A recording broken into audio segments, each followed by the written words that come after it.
একটা ছেলে MA pass করার পর 50,000 টাকার মাইনের চাকরি পেয়েছে, আর তার বাবা ইংরেজ আমলে চাকরি করত, 5 টাকা মাইনে পেত, আর ক্লাস 2 পর্যন্ত পড়াশোনা করতে পেরেছে।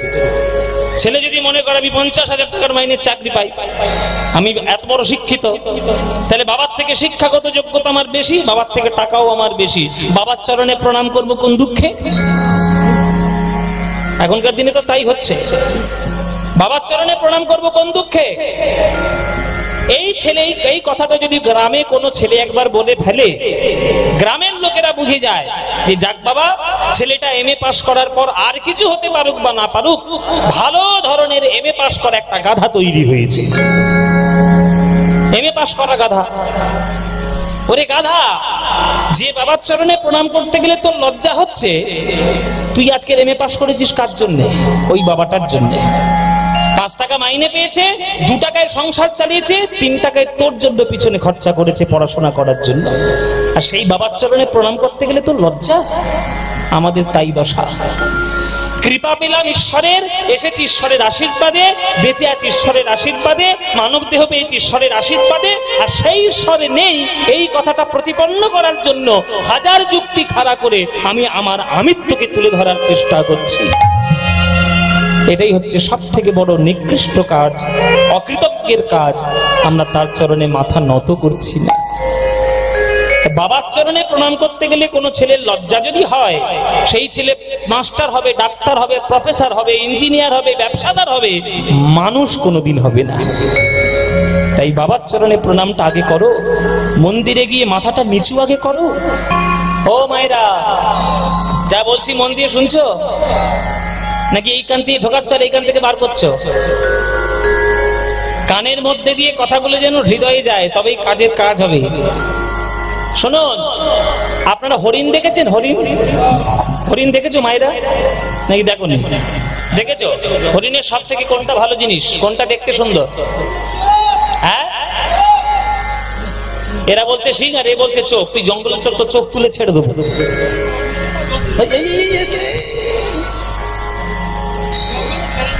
হরিণের চোখ। ও মায়েরা, কোনটা গো? হরিণের সিং। আবার এরাও বলতে চোখ। সঙ্গদোষ হলে যা হয় আর কি, এই সঙ্গদোষ। তাহলে হরিণের মাথার সব থেকে সুন্দর শিং। দেখবে ছবি যখন তুলবে হরিণের চোখকে কেউ দেখে না, হরিণের শিংটা আছে কিনা সবাই দেখে।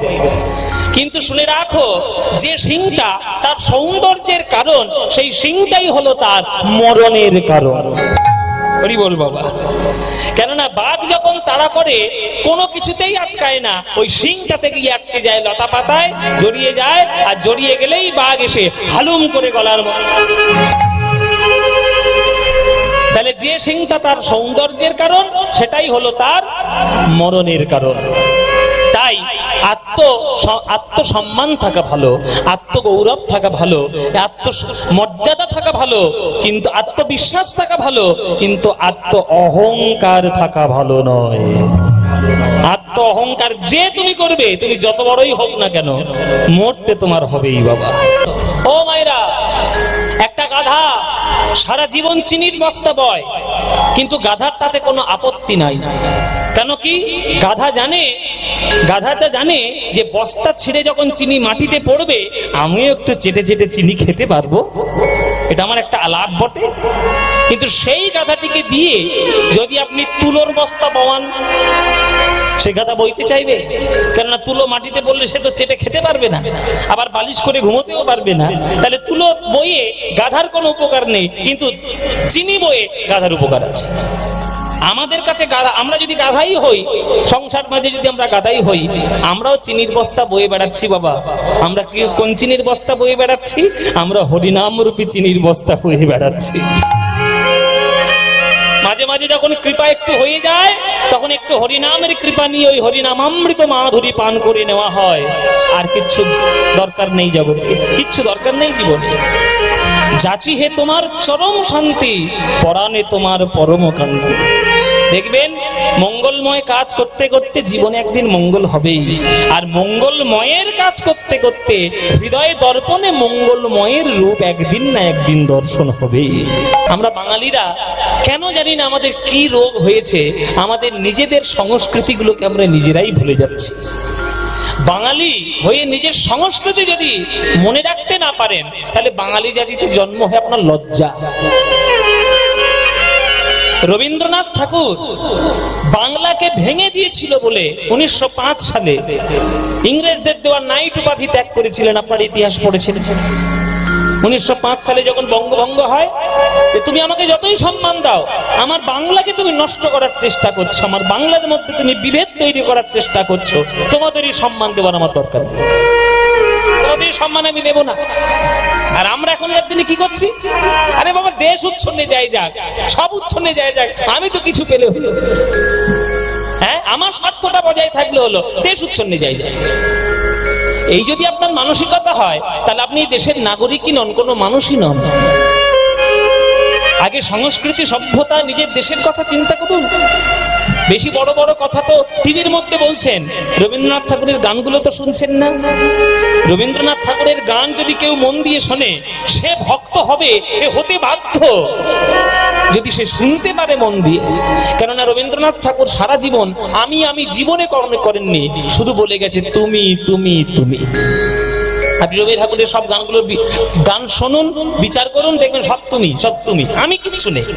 তুমি রবে নীরবে হৃদয়ে মম, হ্যাঁ তুমি আসিবে, হ্যাঁ তারপরে এই যে মাথা নত করে দাও তোমার চরণ ধুলার তলে, হ্যাঁ সব তুমি, আর আমার শুধু কি করছি? আমি আমি আমি। এই আমিত্ব করেছি বলে আমাদের এই দশা। যদি আমিত্ব না করতাম, তাহলে প্রভুকে পেতাম। মহাপ্রভুর প্রাণের দুজন বন্ধু ছিলেন, একজন স্বরূপ দামোদর, একজন হচ্ছে রামানন্দ রায়। স্বরূপ দামোদর অত্যন্ত গুণী ব্যক্তি, গুণী মানুষ। বলে শাস্ত্রে বৃহস্পতি সম, সঙ্গীতে গন্ধর্ব সম। সঙ্গীতে গন্ধর্ব সম, শাস্ত্রে বৃহস্পতি, স্বরূপ দামোদর সম নাহি মহামতি। মহাপ্রভুর বচন। সেই স্বরূপ দামোদর আর রামানন্দ রায়ের কাছে মহাপ্রভু বলছেন যে কোন উপায় অবলম্বন করলে আমাদের হৃদয়ের মধ্যে প্রেম হবে, সেইটি তোমাদেরকে বলে যাই। চারটে নিয়ম পালন করে কীর্তন গাইতে হয় আর কীর্তন শুনতে হয়। নিয়ম মানে কি? নিয়মের কথা বললেই ভক্তদের মনে পড়ে ওই নিয়মের কথা শুরু করেছে, এবার নানান রকম নিয়ম বলবে। একাদশী করো, গলায় তুলসীর মালা দাও, মাথায় শিখা রাখো, ধুতি পরো, মালা ধরো, এইসব নিয়ম না। এইসব নিয়মের কথা মহাপ্রভু কখনো বলে যান।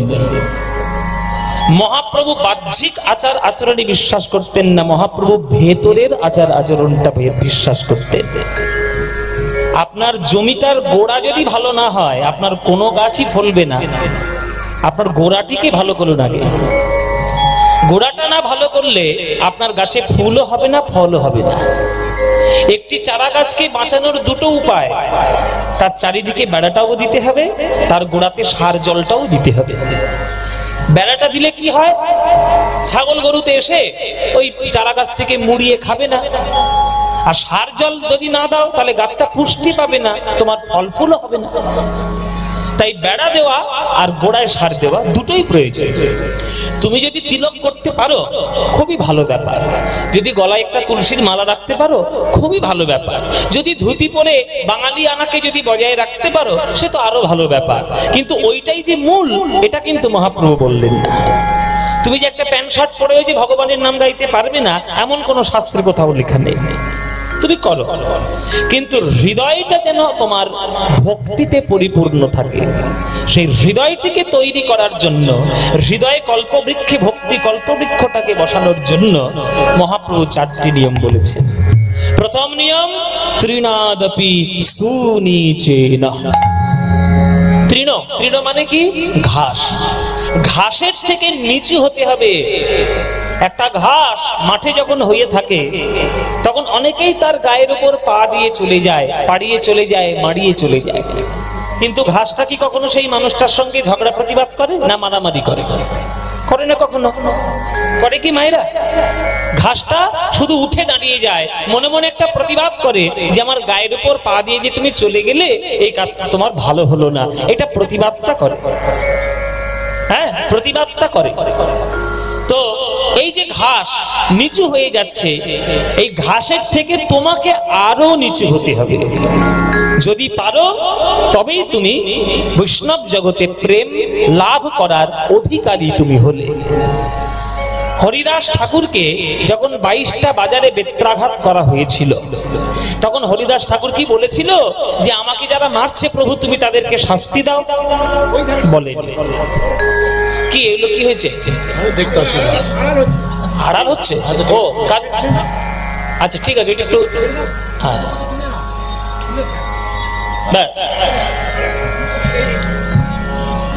জয় নিতা। তাহলে হরিদাস ঠাকুর কিন্তু প্রতিবাদ করেনি যে আমাকে কেন মারা হলো 22টা বাজারের বেত্রাঘাত করে, কেন আমাকে আঘাত করা হলো। বরং হরিদাস ঠাকুর বলেছেন যে আমাকে যারা মারছে তুমি তাদেরকে পুণ্য দাও ঠাকুর, তুমি তাদের কল্যাণ করো, তাদের তুমি মঙ্গল করো, কেননা ওরা জানে না ওরা কি করছে। এই যে অত্যাচারিত হওয়ার পরেও অন্যের মঙ্গল কামনা, এটা কি সাধারণ মানুষের কর্তব্য, সাধারণ মানুষের ব্যাপার? এটাকে একটা সাধারণ মানুষ পারবে? কই আপনি চলতে চলতে রাস্তার মধ্যে দিয়ে যাচ্ছেন, একটা অপরিচিত লোক এসে আপনাকে একটা থাপ্পড় কষিয়ে চলে গেল, আপনি পারবেন প্রতিবাদ না করে? আপনিও দিয়ে গেলেন এক থাপ্পড় মারলেন, কেন কি আমায় মারলি? কিন্তু অত্যাচারিত হওয়ার পরেও হরিদাস ঠাকুর বলছেন যে আমাকে যারা মারছে তুমি তাদের কল্যাণ করো। কত বড় মানসিক উন্নতি থাকলে তবে এই কথাটি বলা যায়। এইটাই হচ্ছে তৃণাদপি সুনিচে, এটাই ঘাসের থেকে নিচু হওয়া। এই নিচু হওয়ার প্রবণতা যদি তোমার মধ্যে না থাকে, তুমি আর যাই করো আর যাই পাও, বৈষ্ণব জগতে প্রেম তুমি কখনো পাবে না।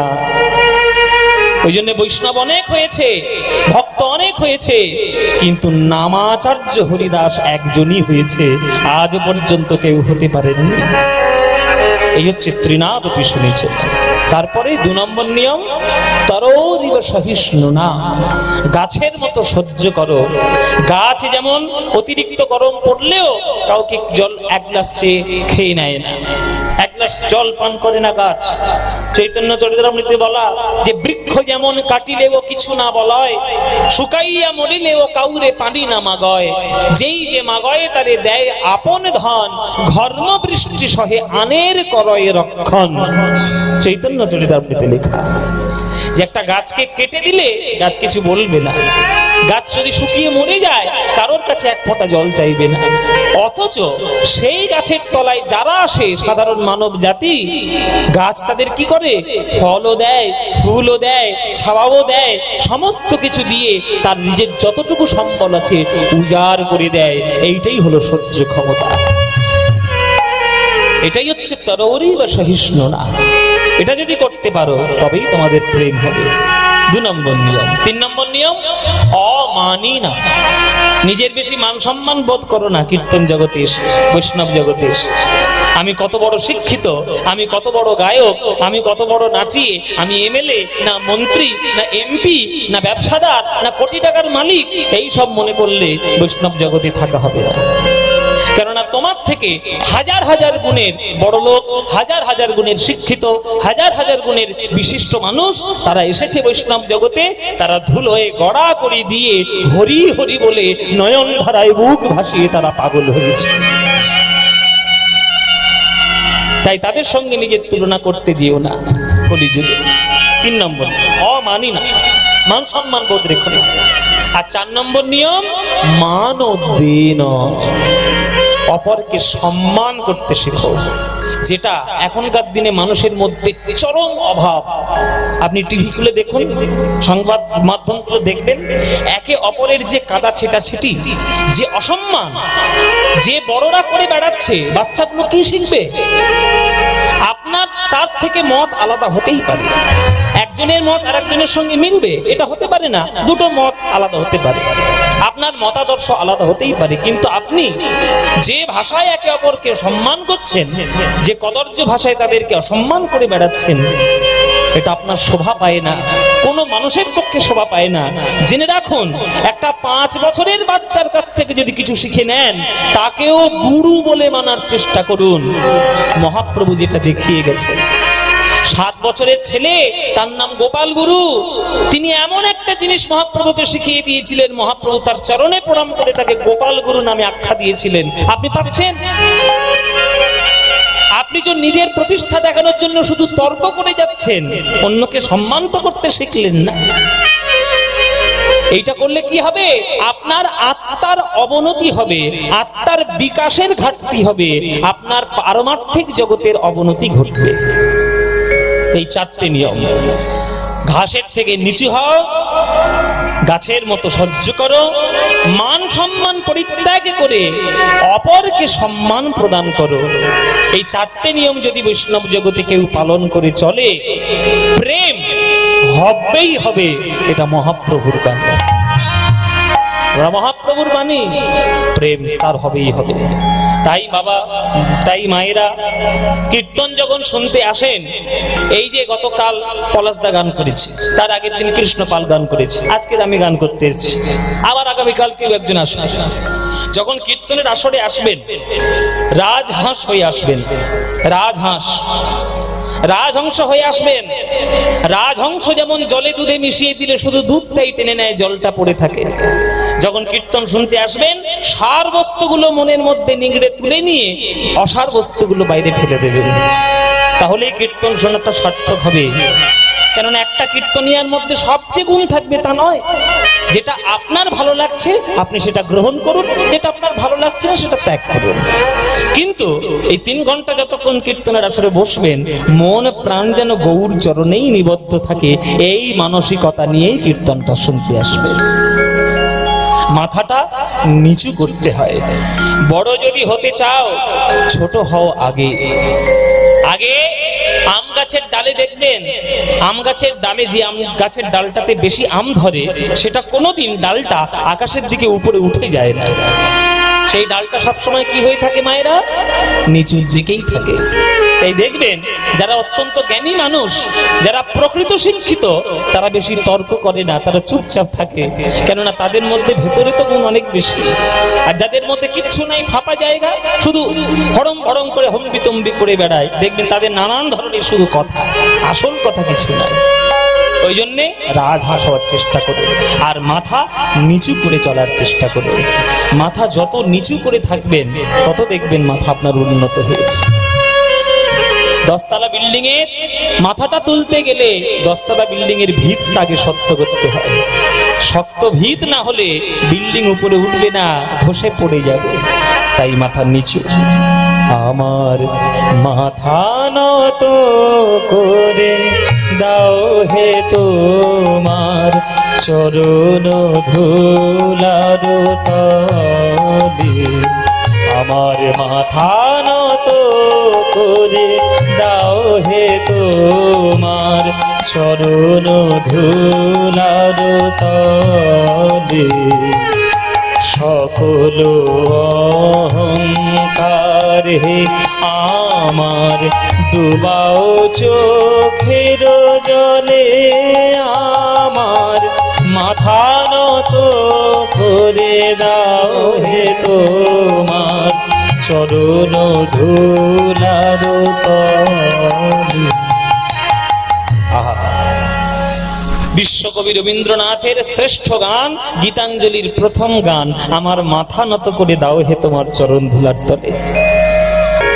নিজেরে করিতে গৌরব দান, নিজেরে কেবলি করি অপমান, নিজেরে করিতে গৌরব দান, নিজেরে কেবলি করি অপমান, নিজেরে করিতে গৌরব দান, নিজেরে কেবলি করি অপমান, নিজেরে করিতে গৌরব দান, নিজেরে কেবলি করি অপমান, নিজেরে করিতে গৌরব দান, নিজেরে কেবলি করি অপমান, নিজেরে করিতে গৌরব দান, নিজেদেরকে বলি করি অপমান, আপনারে শুধু ঘেরিয়া ঘেরিয়া ঘুরে মরি ফলে ফলে, আপনারে শুধু ঘেরিয়া ঘেরিয়া ঘুরে মরি ফলে ফলে, আমার মাথা নত করে দাও হে তোমার চরণ ধুলার তলে, সকল অহংকার হে আমার ডুবাও চোখের জলে, আমার মাথা নত করে দাও হে তোমার চরণ ধুলার বলছে আমারে যেন না করি প্রচার আমার আপন কাজে, তোমার ইচ্ছা করো হে পূর্ণ আমার জীবন মাঝে। কত বড় কথা বলে দিয়েছে বলুন তো, আমারে না যেন করি প্রচার আমার আপন কাজে, তোমার ইচ্ছা করো হে পূর্ণ আমার জীবন মাঝে। এই আজকে আপনাদের মিরসা গ্রামে গান করছি, এই আপনাদের মিরসা গ্রামে এলে বড় সমস্যা হচ্ছে মায়েরা, খুব সমস্যা হচ্ছে। হ্যাঁ, আগের বারে গান করতে এসেছিলাম, একটা পিছনে তাড়া ছিল, এবছরও গান করতে এসেছি পিছনে তাড়া। আগের বছর গান করতে এসেছিলাম আমেরিকায় যাব বলে তাড়া ছিল, এবছর গান করতে এসেছি লন্ডন যাব বলে তাড়া। হ্যাঁ, আগের বছর আমেরিকায় যাওয়ার জন্য ভিসার জন্য কাজ ছিল, এখন কালকে গিয়ে আবার লন্ডন যাওয়ার ভিসা করার জন্য নানান কাজ করতে হবে। তবে একটা ভালো যে মিরসা গ্রামে একবার করে এলে অন্তত আমার একবার করে বিদেশ যাত্রা হয়ে যাচ্ছে। হ্যাঁ, এটাও একটা দিক দিয়ে ভালো, এই মিরসা গ্রামে আসছে বলে একবার করে বিদেশ যাওয়া হয়ে যাচ্ছে। যাই হোক, আমি রসিকতার কথাই বলছি আর কি। এই আজকে এখানে গান করব, করে আমার কাজ রয়েছে নানান রকম। লন্ডন যাব, লন্ডন আর 16 দিন পরে যাব লন্ডন। লন্ডনে একটা অনুষ্ঠান রয়েছে, লন্ডনে একটা সনাতন অ্যাসোসিয়েশন বলে একটা অ্যাসোসিয়েশন রয়েছে, তো ওদের 40 বছরের পুরনো একটা বাঙালি অ্যাসোসিয়েশন আর কি, 40 বছর। তো ওদের এই বছর থেকে ইচ্ছা হয়েছে আমরা বাংলার সংস্কৃতিকে, তার মধ্যে কীর্তন একটা অনন্য সম্পদ, আমরা কীর্তন করাবো। তো তারা কীর্তন করাবে বলে আমাকে আমন্ত্রণ জানিয়েছে, তো সেই কাজে আবার যেতে হবে। তো এই যে আমি আপনাদের আজকের এখানেও যেমন কীর্তন করছি, লন্ডনেও কীর্তন করব। তাহলে আমার মতো ছেলে তো অনেক গান গায়, কিন্তু সবার কি কীর্তন করার সৌভাগ্য হয়? হচ্ছে সবার সৌভাগ্য হবে না। এইটা ভগবান আমাকে কপালে লিখে দিয়ে জগতে পাঠিয়েছে, যা বাবা পদ্ম পলাশ, তোর কীর্তনই গাইতে হবে। কীর্তনই গাইবি, কীর্তন শোনাবি, ভক্তদের শোনাবি, তাদের আশীর্বাদ মাথায় নিবি। আর আমি দিব্যি করে বলছি বাবা, এই আপনাদের আসরে স্বয়ং রাধা গোবিন্দের সামনে এই কীর্তন করে আপনাদের মতো অনুরাগী ভক্তবৃন্দের সামনে গান গেয়ে যে আনন্দটা আমি পাই, এই আনন্দ পৃথিবীর কোটি টাকার সম্পত্তি দিয়েও কখনো পাবো না। এই আনন্দ পাওয়া যাবে, এটাও আমার একটা অর্থ উপার্জনের একটা রাস্তা, ঠিক কথা, এটাও আমার একটা ব্যবসা, ঠিক কথা। কিন্তু ব্যবসার উপরেও একটা কাজ আছে, সেটা হচ্ছে ভক্তদের সঙ্গে কীর্তনের আদান প্রদান। এর উপরে কেননা আমার একটা পেশাও বটে, আমার একটা নেশাও বটে। কেননা আমি অনেক চেষ্টা করে দেখেছি বাবা যে অন্যান্য কাজ করে তার মধ্যে যাওয়া যায় কিনা, কিন্তু পারিনি। কারণ ভগবান আমাকে লিখেই দিয়েছে তোমাকে কীর্তন করতে হবে। তাহলে আমার কাজটি আমার কাজ বলে অহংকার না করে, আমার কাজটি ঈশ্বরের কৃপায় পেয়েছি বলে মনে করে তার চরণের সেবায় সেই কাজটিকে লাগিয়ে দিতে হবে। আমারে না যেন করি প্রচার আমার আপন কাজে, তোমার ইচ্ছা করো হে পূর্ণ আমার জীবন মাঝে। যাচি হে তোমার চরম শান্তি, পরাণে তোমার পরম কান্তি যাচি হে তোমার চরম শান্তি পরাণে তোমার পরম কান্তি। শুধু সাহিত্যটা দেখো কি অপূর্ব সাহিত্য। চরণ ধুলার তলে চরণ ধুলার তলে চরণ ধুলার তলে।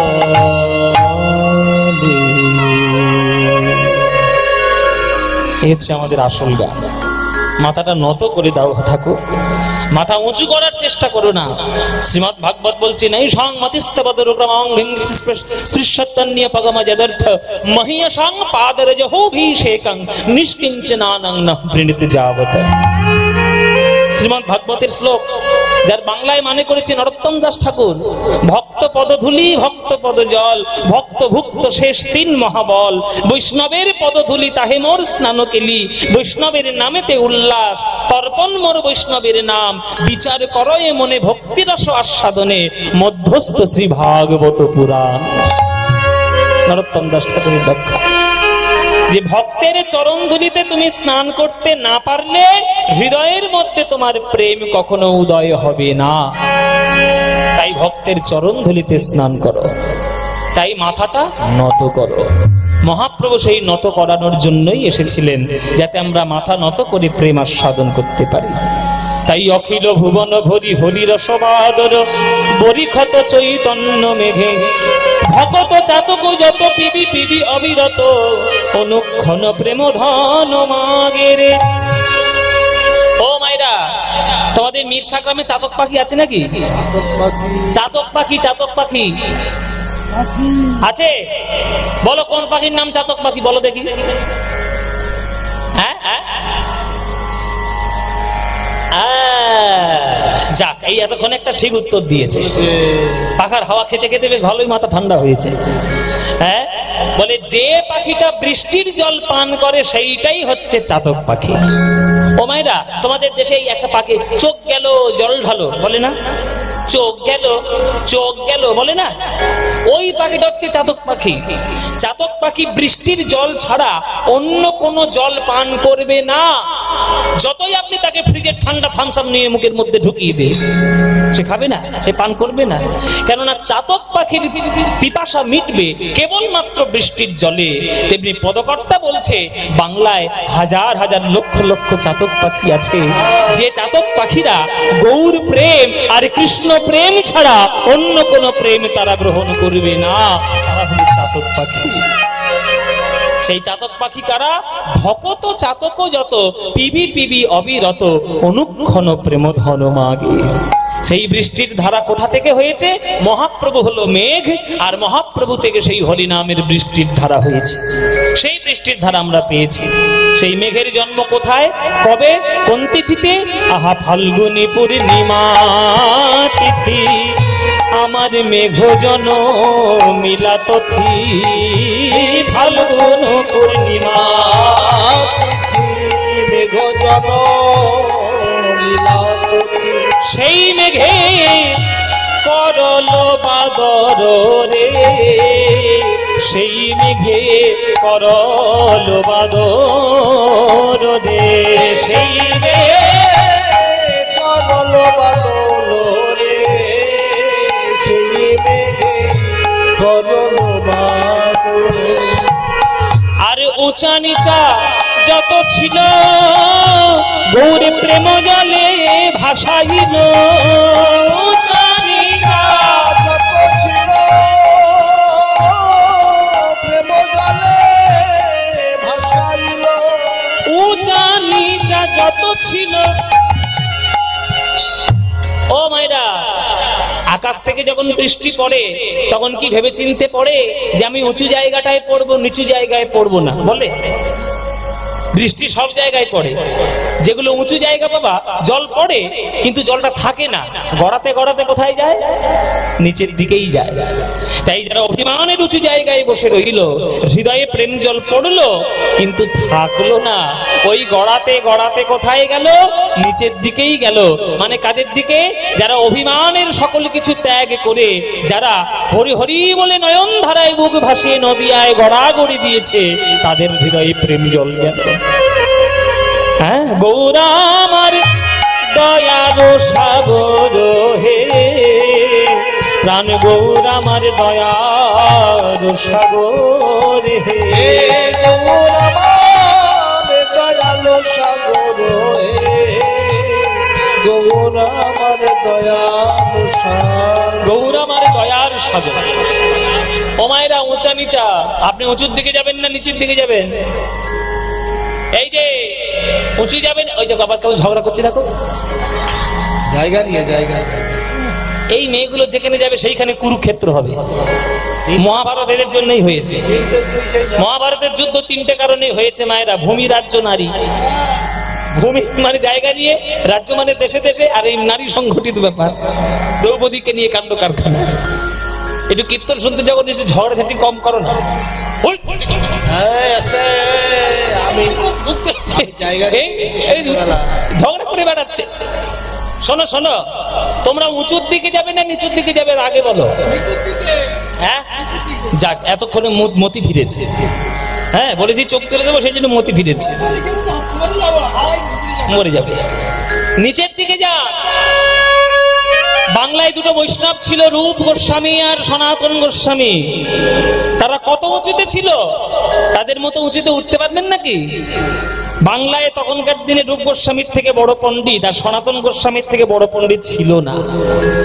রূপ গোস্বামী ছিল বাংলার অর্থমন্ত্রী আর সনাতন গোস্বামী ছিল বাংলার প্রধানমন্ত্রী। বাংলা মানে শুধু পশ্চিমবঙ্গ ভাববেন না, তখনকার বাংলা মানে পশ্চিমবঙ্গ, পূর্ববঙ্গ, হ্যাঁ, ওই আসাম টাসাম গোটা নিয়ে তবে বাংলা, সমস্ত বাংলার মধ্যে পড়তো। তো এই পুরো বাংলার প্রধানমন্ত্রী যিনি ছিলেন তার নাম হচ্ছে সনাতন গোস্বামী। কিন্তু তিনি ওই রাজার নবাবের দাস হয়ে তিনি সেবা করতেন, জগতের মন্ত্রিত্ব করতেন। কিন্তু মন্ত্রিত্ব করতেন, মহাপ্রভু বললেন যে কেন মন্ত্রিত্ব করবে? এত বড় পণ্ডিত। তাদেরকে উদ্ধার করলেন। উদ্ধার যখন করলেন, সেই রূপ সনাতন গোস্বামী গৌর চরণ ছাড়া, কৃষ্ণ চরণ ছাড়া, হরিনাম ছাড়া আর কখনোই তারা কিছু মনের মধ্যে আনেনি। তারা হরি হরি বলে নয়ন ধারায় বুক ভাসিয়েছে। তাই কত উঁচু জায়গা নিচু জায়গা হয়ে গেছে। হ্যাঁ, জীবের করিয়া যন্ত্র প্রভু আমার হরি নাম মহামন্ত্র। জীবের করিয়া যন্ত্র হরি নাম মহামন্ত্র, জীবের করিয়া যন্ত্র প্রভু হরি নাম মহামন্ত্র। সব ঘরে দেখো প্রেমের অঞ্জলি রে, সব ঘরে প্রেমের অঞ্জলি। আজ ঘরে ঘরে প্রেমের অঞ্জলি রে, ঘরে ঘরে প্রেমের অঞ্জলি। বলে অধম দুর্গত যত তারা হইল মহাভাগবত।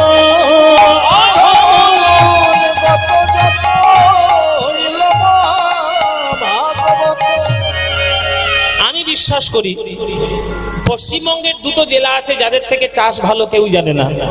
একটা হচ্ছে হুগলি জেলার, একটা হচ্ছে বর্ধমান জেলা। বর্ধমান আর হুগলি, এদের থেকে ভালো চাষ কেউ করতে পারে না। আপনারা চাষি মানুষ, আপনারা জানেন চাষের পদ্ধতি। আগেকার দিনে জমি খালে খালে জল ভরে গেলে একটা কায়দা করে জমিতে জল পাঠানো হতো। ওই একটা ডোঙা মতো তৈরি করে, ডোঙার একটা দিক থাকবে খালের দিক আর একটা দিক থাকবে জমির দিক, এরকম করে উঁচু করে জল সেচ করা হতো। হতো কি হতো না? কি বাবা হতো কি? এরকমই হতো। এখনকার দিনে জল মেশিন উঠেছে, ভট ভট করে চালিয়ে দিলেই জমিতে জমিতে জল। যে কোনো কায়দায় যে কোনো যন্ত্রের মাধ্যমে খালের জল জমিতে দিতে হয়, তাহলে মহাপ্রভু যদি সমুদ্র হয়, তাহলে সেই সমুদ্রের জল আমাদের হৃদয়ে জমিতে আসবে কি করে? যন্ত্রের দরকার। বড় বড় যন্ত্র, বড় বড় যন্ত্র কে বলে? ওই তো রূপ গোস্বামী, সনাতন গোস্বামী, হরিদাস ঠাকুর, গদাধর ঠাকুর, অদ্বৈত আচার্য, গোবিন্দ দাস, শ্রীনিবাস আচার্য, নরোত্তম ঠাকুর, রামচন্দ্র কবিরাজ, এরাই তো বড় বড় যন্ত্র। এরা এসেছিল বলে মহাপ্রভুর প্রেমধারা আমাদের ক্ষুদ্র জমিতে এসেছে। তাই জীবের করিয়া যন্ত্র প্রভু হরি নাম মহামন্ত্র। জীবের করিয়া যন্ত্র হরি নাম মহামন্ত্র। হরি নাম মহামন্ত্র বলছে অধম দুর্গত যত তারা হইল মহাভাগবত। অধম দুর্গত যত হইল মহাভাগবত। বাড়িল গৌরাঙ্গ ঠাকুরালি রে, বাড়িল গৌরাঙ্গ ঠাকুরালি, বাড়িল গৌরাঙ্গ ঠাকুরানি রে, বাড়িল গৌরাঙ্গ ঠাকুরানি। বাড়িল গৌরাঙ্গ ঠাকুরালি। বলে অধমরা বড় বড় বৈষ্ণব হয়েছে, তার প্রমাণ কোথায়? বলে প্রমাণ একবারে চোখের সামনে। বলে কে? জগাই মাধাই পাপী ছিল, তারাও প্রেমে উদ্ধারিল।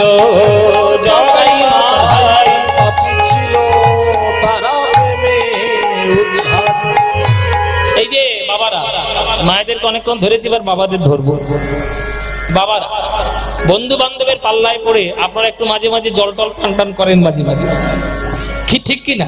কিছু মনে করবেন না, আমি বাস্তব কথা বলছি। বন্ধু বান্ধবদের পাল্লায় পড়লে 10টা বন্ধু এক জায়গায় হলে মাঝে মাঝে একটু জল টল খাওয়া হয়।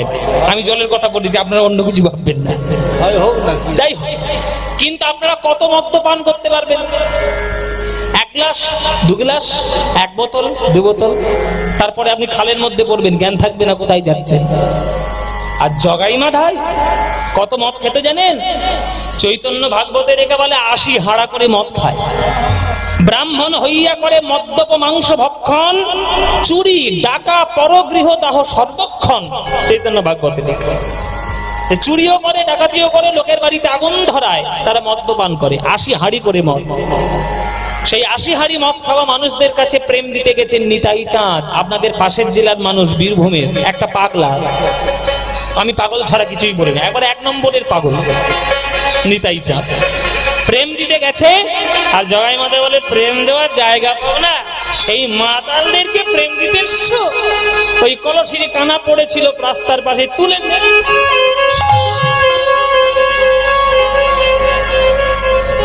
মেরেছি নিতাইয়ের কপালে। কিন্তু নিত্যানন্দের যখন কপাল ফাটলো, যখন কলসির কানায় যখন রক্তপাত হলো, নিত্যানন্দ কি তাদের অভিশাপ দিয়েছিল বাবা? তাদেরকে মারধর করেছিল? কি বলেছিল আমার নিতাই চাঁদ? মেরেছিস কলসির কানা, তাই বলে কি প্রেম দেব না? নিতাই চাঁদের করুণায় ওই জগাই মাধাই মাতাল তারা প্রেম যখন পেল, খেত 80 হাড়ি মদ। 80 হাড়ির মদের হাড়ি ছুটে গেল হাত থেকে, হাতে চলে এলো জপের মালা। এইবার তারা শুরু করেছে 2 লক্ষ করে প্রত্যেক দিন হরিনাম জপ। খেত 80 হাড়ি মদ, এখন করছে 2 লক্ষ করে হরিনাম জপ। তার চোখের সামনে উদাহরণ রয়েছে।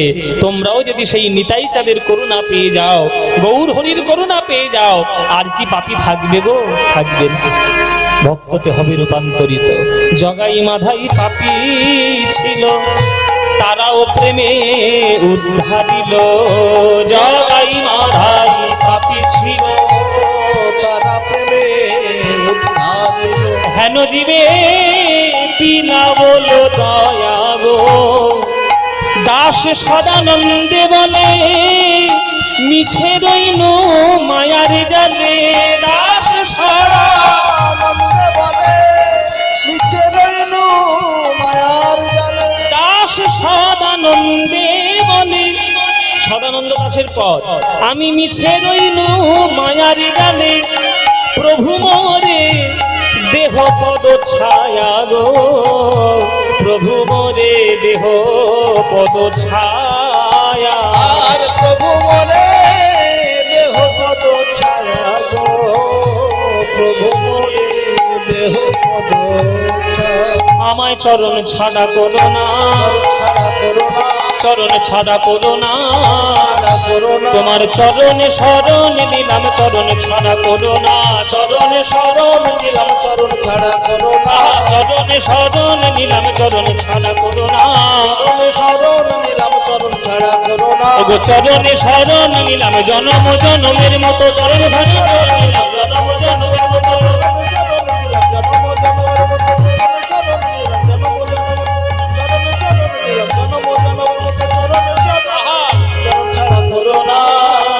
প্রভু মনে দেহ পদ ছায়া, প্রভু মোরে দেহ পদ ছায়া গো, প্রভু মোরে, প্রভু মোরে দেহ পদ ছায়া গো, ও প্রভু মোরে দেহ পদ ছায়া গো, ও প্রভু মোরে দেহ পদ ছায়া গো, ও প্রভু মোরে দেহ পদ ছায়া গো, ও প্রভু মোরে দেহ পদ ছায়া গো, ও প্রভু মোরে দেহ পদ ছায়া গো, ও প্রভু মোরে দেহ পদ ছায়া গো, ও দেহ পদ ছায়া।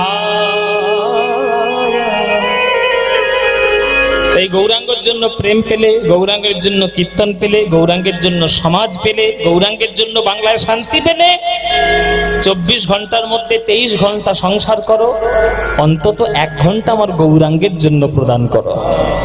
আমি এখানে সব জায়গায় বলি বাবা, এখন যে 24 ঘন্টা সংসার করছো, সেই 24 ঘন্টা সংসার তোমার সঙ্গে যাবে না। তাই 24 ঘন্টার মধ্যে 23 ঘন্টা সংসার করো, অন্তত 1 ঘন্টার জন্য আমার গৌরহরির সঙ্গে সম্পর্ক করো।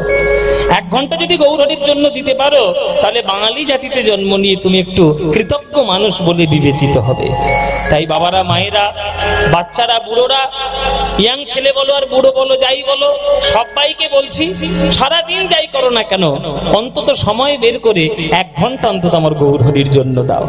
রাস্তাঘাটে, অফিসে, কাচারিতে, কাজে ক্ষেত্রে, মাঠে ঘাটে, যেখানেই থাকবে অন্তত 1 ঘন্টা আমার গৌরহরির সঙ্গে একটু সময় কাটাবে। মন প্রাণ দিয়ে বলবে, হৃদয় দিয়ে বলবে, ভজ গৌরাঙ্গ, কহ গৌরাঙ্গ, লহ গৌরাঙ্গের নাম রে, ভজ গৌরাঙ্গ, কহ গৌরাঙ্গ, লহ গৌরাঙ্গের নাম রে, ভজনা গৌরাঙ্গ ভজে, সে হয় আমার প্রাণ রে, যে জনা গো।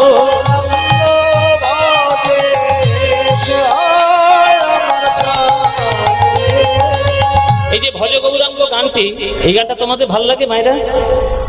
হ্যাঁ, লাগে কি লাগে না? হ্যাঁ কি না? সত্যি ভালো লাগে? সত্যি? সিরিয়ালের দিব্যি, সিরিয়ালের দিব্যি না দিলে কথা শুনবে না তো কি করবো বলো? ভালো লাগে কি না? ভালো লাগে। তাহলে এই যে ভজ গৌরাঙ্গ, কহ গৌরাঙ্গ, লহ গৌরাঙ্গের নাম রে, এ তো আমাদের বাঙালিদের মনের গান, প্রাণের গান, এ তো ভালো লাগতেই হবে। তা মায়েরা, এই গানটি, ভজ গৌরাঙ্গ গানটি, এই গানটা তোমাদের যাদের যাদের ভাল লাগে না, একবার উলুধ্বনি দাও দেখি জোরে জোরে।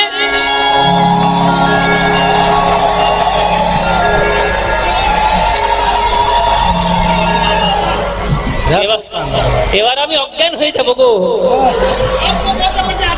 হ্যাঁ, এই 1 ঘন্টা বক বক করে এই এত কিছু বুঝিয়ে এই ফল হয়েছে, চিন্তা করো।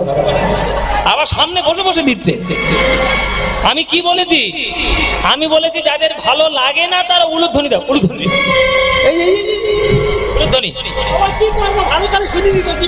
জিভ ফসকে বেরিয়ে গেছে, জিভ ফসকে যখন বেরিয়ে গেছে, এবার তার একটু মন দিয়ে বলো, এইবার যাদের যাদের ভালো লাগে, এইবার তারা উলুধ্বনিটা দাও দেখি। বাহ, ভালো লাগে। তা বাবাদের ভালো লাগে কি না? বাবাদের ভালো লাগে? যেসব বাবাদের ভালো লাগে হাত তুলে বলো দেখি একবার, নিতাই গৌর হরি বল। ভালো লাগে। তাহলে মায়েদেরও ভালো লাগে, বাবাদেরও ভালো লাগে, আর আমাদের তো ভালো লাগেই ভালো লাগে। তো চলো না সবাই মিলে করতালি দিয়ে এই গানটা একটু গাই। গাইবেন নাকি? হ্যাঁ, মিরসাদ গ্রামের থানা কোথায়? আউশ গ্রাম থানা।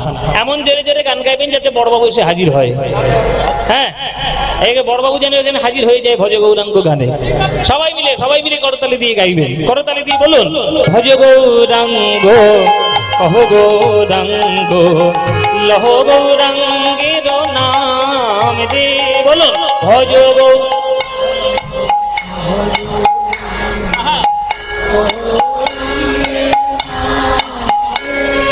যে জনা গৌরাঙ্গ ভজে সে হয় আমার প্রাণ রে। বলো, যে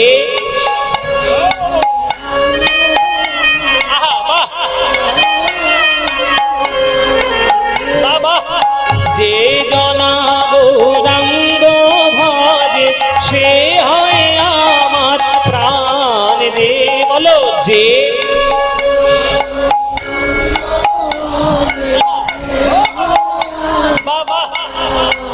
খুব সুন্দর।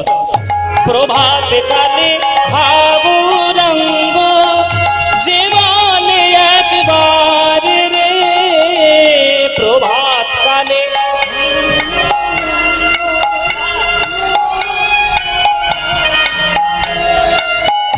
প্রভাত কালে হাবুরঙ্গ যে বলে একবার রে। প্রভাত কালে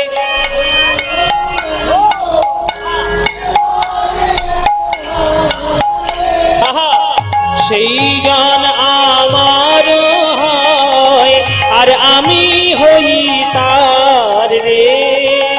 সে গান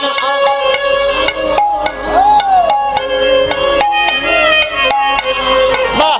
এবার হাত তুলে ভজ গৌরাঙ্গ কহ গৌরাঙ্গ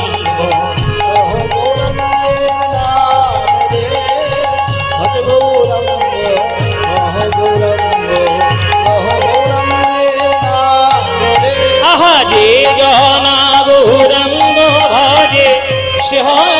উলুধ্বনি উলুধ্বনি।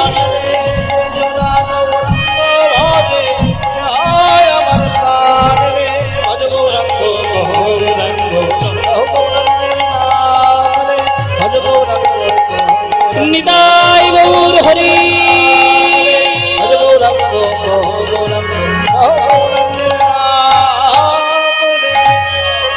বলো, আনন্দ হয়েছে কিনা?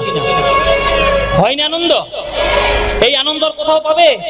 এই প্রতি বছর এই আনন্দ পেতে গেলে মিরসা গ্রামে কীর্তন শুনতে আসতে হবে। আসবেন কিনা? সবাই মিলে আসবেন তো?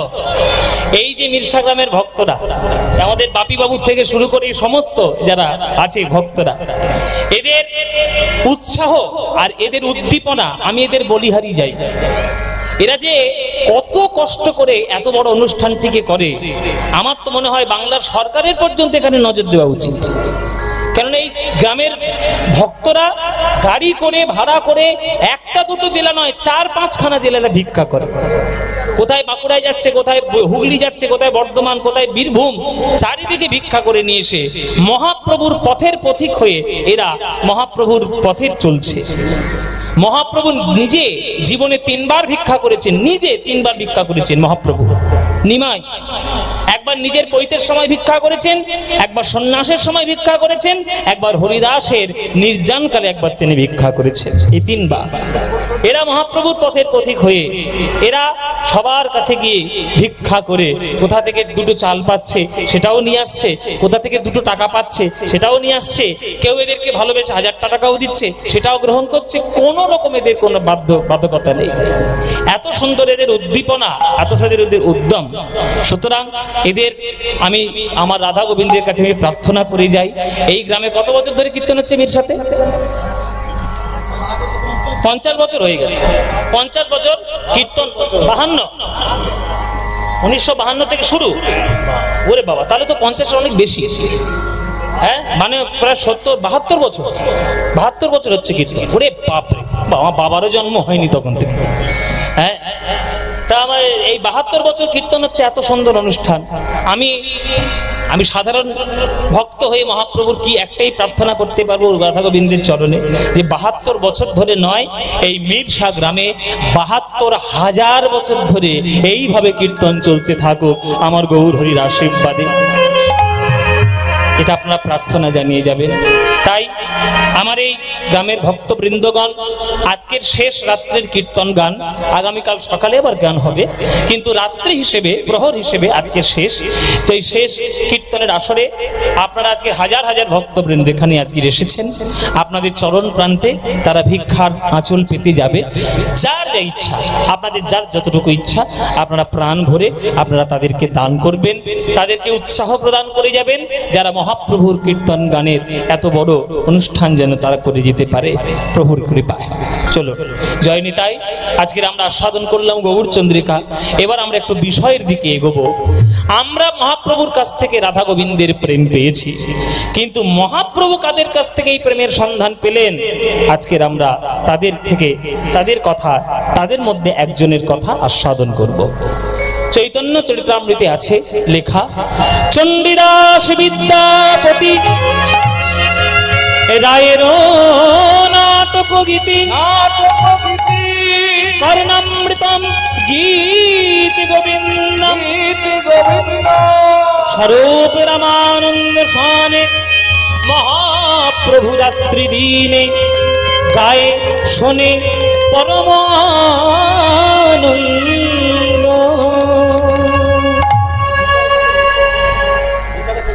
হ্যাঁ, এই যে এখানে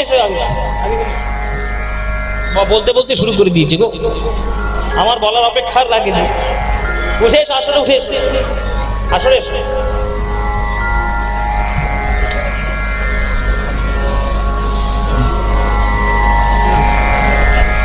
এই যে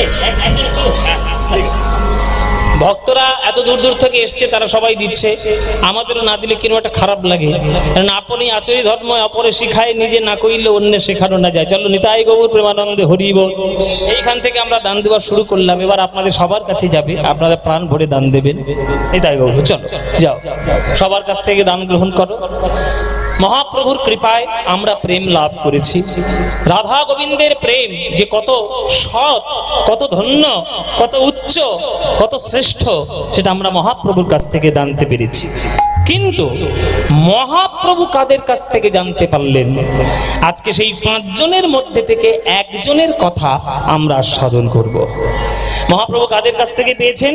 চৈতন্য চরিতামৃত থেকে বললাম যে চণ্ডীদাস বিদ্যাপতি রায়ের নাটক গীতি কর্ণামৃতম গীত গোবিন্দ স্বরূপ রামানন্দ শোনে মহাপ্রভু রাত্রি দিনে গায়ে শোনে পরম আনন্দ। 5 জনের রচনা মহাপ্রভুর খুব প্রিয় ছিল।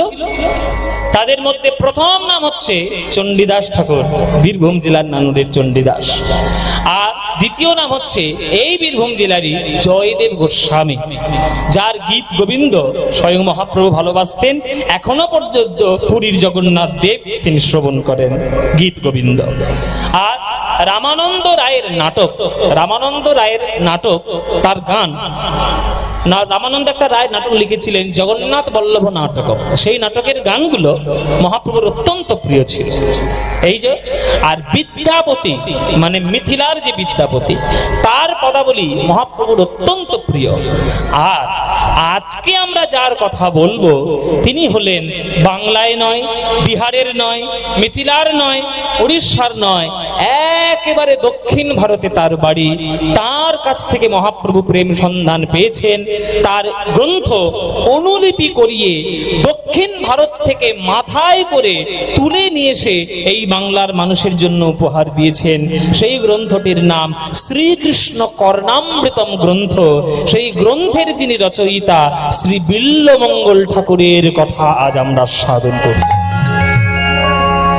বিল্লমঙ্গল ঠাকুর, এই বিল্লমঙ্গল ঠাকুরের কথা আজকে আমরা আস্বাদন করব, যে কেমন করে মহাপ্রভু তার থেকে অনুপ্রাণিত হলেন আর কেমন করে তার থেকে প্রেম সন্ধান পেলেন। চলুন, বিল্লমঙ্গল ঠাকুর এইখানে আমাদের মহাপ্রভুর 5 জনের মধ্যে একজন। সেই বিল্লমঙ্গল ঠাকুরের কথা আস্বাদন করব। চলুন সরাসরি চলে যাই আমরা দক্ষিণ ভারত। আপনারা যারাই ভক্ত আজকের কীর্তন শুনতে এসেছেন, জেনে রাখুন ভক্তি চর্চার দিক দিয়ে দক্ষিণ ভারত আমাদের থেকে অনেক বেশি উন্নত। এটা কিন্তু মানতে হবে বাবা, এটা কিন্তু অস্বীকার করলে চলবে না। কেননা আমাদের ভারতবর্ষে যত আচার্য হয়েছে, সব আচার্যের যে প্রধান যে চারজন আচার্য, শঙ্করাচার্য, মাধ্বাচার্য, শ্রী আচার্য, রামানুজাচার্য, এরা প্রত্যেককেই হচ্ছে দক্ষিণ ভারতের মানুষ, প্রত্যেককে। কেননা মহাপ্রভু যে সম্প্রদায় অন্তর্ভুক্ত ছিল সেটা হচ্ছে মাধ্বাচার্য। হ্যাঁ, সেই মাধ্বাচার্য তার সম্প্রদায় থেকে মহাপ্রভু প্রেম লাভ উপলব্ধি করা। এই দক্ষিণ ভারত ভক্তি চর্চার দিক দিয়ে আমাদের থেকে অনেক এগিয়ে, অনেক এগিয়ে। ওই জন্যে মহাপ্রভু যখন ভারতবর্ষ ভ্রমণ করেছিলেন, সব থেকে বেশি দিন ভ্রমণ করেছিলেন দক্ষিণ ভারতটি। শ্রীরঙ্গম বিষ্ণু মন্দির আরো চারিদিকে দক্ষিণ ভারতে দাক্ষিণাত্যটা পুরোটা মহাপ্রভু খুব মন দিয়ে ভ্রমণ করেছিলেন। সেই ভ্রমণ করতে করতে দক্ষিণ ভারতে কৃষ্ণ বেন্না বলে একটা জায়গায় মহাপ্রভু গেছিলেন। সেই কৃষ্ণ বেন্নায় ছিল এই বিল্লমঙ্গল ঠাকুরের বাড়ি, এনার জন্মস্থান।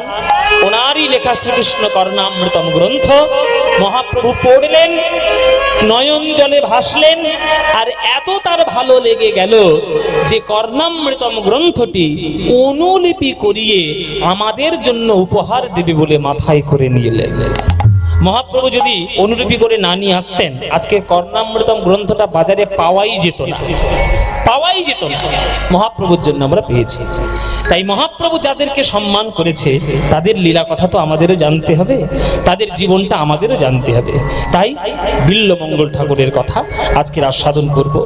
আমি সচরাচর বিল্লমঙ্গল ঠাকুরের কথা আমি সব জায়গায় গাই না, জানা আছে কিন্তু গাই না সব জায়গায়। কেননা আমি জানি এসব গানের রস সবাই গ্রহণ করতে পারবে না বাবা, কেননা এগুলো এত কঠিন কঠিন জিনিস না, এত গভীর গভীর প্রেমের কথা এখানে আছে, এইগুলো সবার দ্বারা হজম করা সম্ভব নয়। ক্ষীর সবার হজম করা যায় না, সবাই পারে না। দুধ এক গ্লাস খাওয়াই যায়, কিন্তু ক্ষীর হজম করতে গেলে পাচন শক্তির জোর চাই। কিন্তু আপনাদের এই মিরসা গ্রামে আমি দেখেছি আপনারা অনেক দূর দূর থেকে আসেন, আর অনেক অনুরাগী শ্রোতা আপনারা, কীর্তনের পদাবলীর প্রতি আপনাদের পূর্ণ শ্রদ্ধা আপনাদের আছে। ওই জন্য আজকে আমরা সিদ্ধান্ত নিয়েছি যে এই কঠিন লীলাটি, এই কঠিন ব্যাপারটি আপনাদের সামনে একটু তুলে ধরবো, যাতে বিল্লমঙ্গল ঠাকুরের জীবন থেকে কিছু প্রেম আপনারা সংগ্রহ করতে পারেন। আমার কথার প্রমাণগুলো কোথায় পাবেন? আমি তো আর হেলায় ফেলায় করে যাতা করে গান গাইব না। ওই জন্যে চৈতন্য চরিতামৃতম গ্রন্থে কিছু কিছু পদের আর কিছু কিছু শ্লোকের আভাস আপনারা পেয়ে যাবেন। যারা যারা বাড়িতে চৈতন্য চরিতামৃত রয়েছে পাতা উল্টাবেন, আমি সব শ্লোকগুলো যখন গাইব আপনাদেরকে বলে বলে দেব যে এইখানে এইখানে এই শ্লোকগুলো পাওয়া যাবে। চলুন বিল্লমঙ্গল ঠাকুরের কথা আস্বাদন করি। মায়েরা বুঝতে পেরেছো নাকি? তোমাদের নিয়ে বড় চিন্তা। নিম ফুলের মধু দেখতে দেখতে তোমাদের এমন হয়েছে।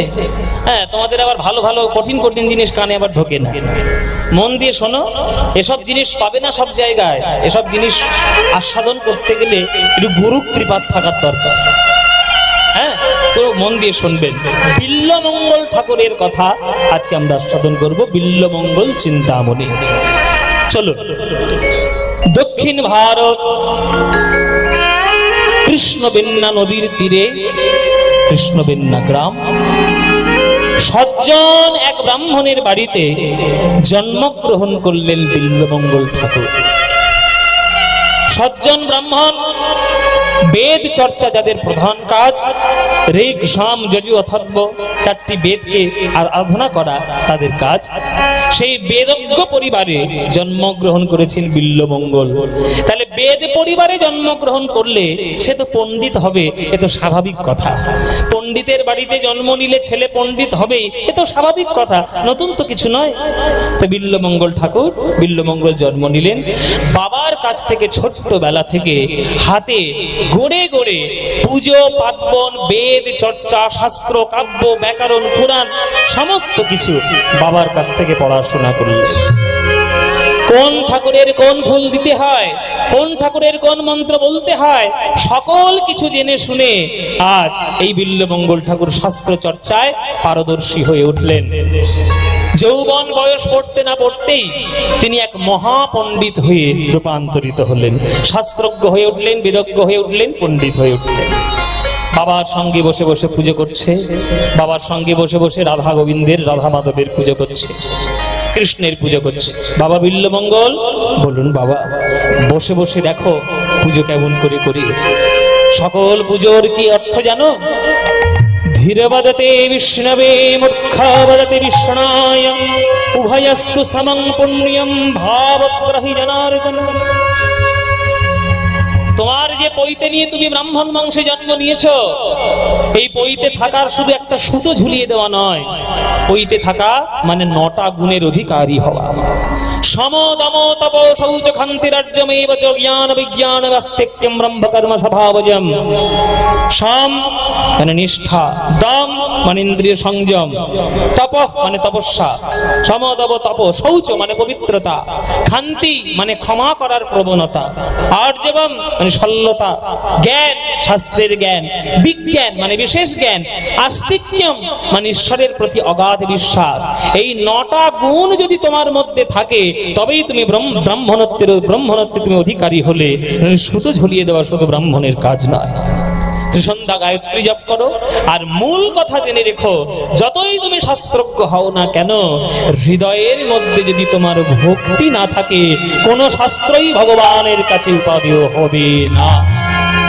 পত্রাং পুষ্পাং ফলমিতোয়ং यो मे भक्ता प्रयच्छति तदहं भक्तियुपभीतम् अस्मामि प्रजतात्मन। ভগবানকে পাতা দাও, ভগবানকে ফুল দাও, ভগবানকে ফল দাও, যাই দাও না কেন ভগবান শুধু দেখে নেয়। ভক্ত যখন আমার চরণে গোবিন্দ গোবিন্দ বলে ডাকছে, তার নয়নে আমার জন্য 2 ফোঁটা জল আছে কিনা। যদি 2 ফোঁটা জল না থাকে, তাহলে তুমি যতই শাস্ত্রজ্ঞ হও না কেন, গোবিন্দের কাছে তুমি কিছুই নও। একটা মূর্খ যে শাস্ত্র ব্যাকরণ পড়েনি, সে যেমন বলে কৃষ্ণায় নমঃ, তেমন বলে বিষ্ণায় নমঃ। কিন্তু যে পণ্ডিত যে ব্যাকরণ পড়েছে, সে কি বলবে বিষ্ণায় নমঃ, সে বলবে বিষ্ণবে নমঃ। কিন্তু দুটোই ভগবানের কাছে সমান। কেন না, মূর্খ যখন বিষ্ণায় নমঃ বলছে, তখন মূর্খের হৃদয়টা ভক্তিতে পরিপূর্ণ। আর যখন পণ্ডিতটা বিষ্ণবে নমঃ বলছে, তখন শাস্ত্র জ্ঞানের অহংকারে তার হৃদয়ে পরিপূর্ণ। ভগবান ওই ভক্তিটাকে ভগবান গ্রহণ করবে না। ভগবান ওই মূর্খের বিষ্ণায় নমঃটাই গ্রহণ করবে। তাই বাবা, ভগবানকে ডাকো, ভগবানকে ডাকো, ভগবানের চরণে নিজেকে সমর্পণ করো। নিজের দেহ মন ছাড়া ভগবানের চরণে কিছুই দেওয়ার মতো নাই। এই পৃথিবীর সম্পত্তি দিয়ে ভগবানকে পাওয়া যায় না, মন দিয়ে ভগবানকে ডাকো। ও হে রাধা রাধা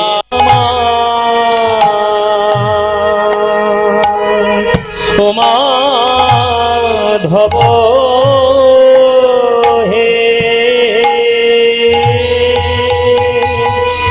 বহুত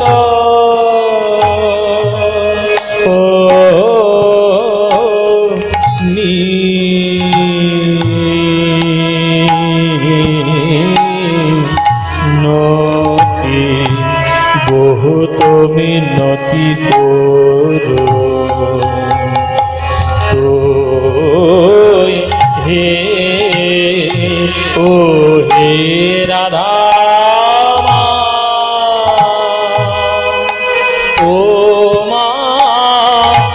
মাধব, এই নিবেদন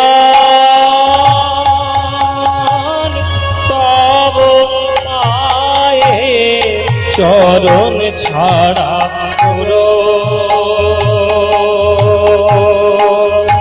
করো না হে। নিবেদন তব পায়ে চরণ ছাড়া করো না হে। নিবেদন তব পায়ে আমি ওই চরণে শরণ নিলাম। নিবেদন তব পায়ে পায়ে ওই চরণে শরণ নিলাম নিবেদন তব পায়ে চরণ ছাড়া করো না হে নিবেদন তব পায়ে চরণ ছাড়া করো নিবেদন তব পায়ে চরণ ছাড়া করো না হে এই নিবেদন তব পায়ে ও হে রাধা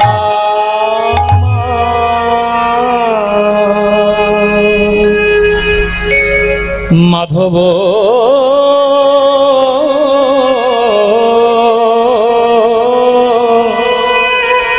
মাধব হে মাধব আস্তে আস্তে সবাই হাত জোড়ে করে বসুন। বিল্লবঙ্গল ঠাকুরের জীবনী কথা বলতে বসেছি, বড় কঠিন জিনিস। একদম কথা না বলে শান্ত মনে শুনবেন, নইলে কিচ্ছু বুঝতে পারবেন না। আগে থেকে সতর্কবাণী দিয়ে দিলাম। কঠিন জিনিস শুনতে গেলে মন দেবেন, নইলে ভালো লাগবে না। খুব ভক্তি রসের জায়গা, মন দিয়ে শুনুন। করজোরে বসুন। মাধব মাধব আমার হে মাধব, ও মাধব তোমার চরণে আমার প্রার্থনা, বহুত মিনতি করুত হে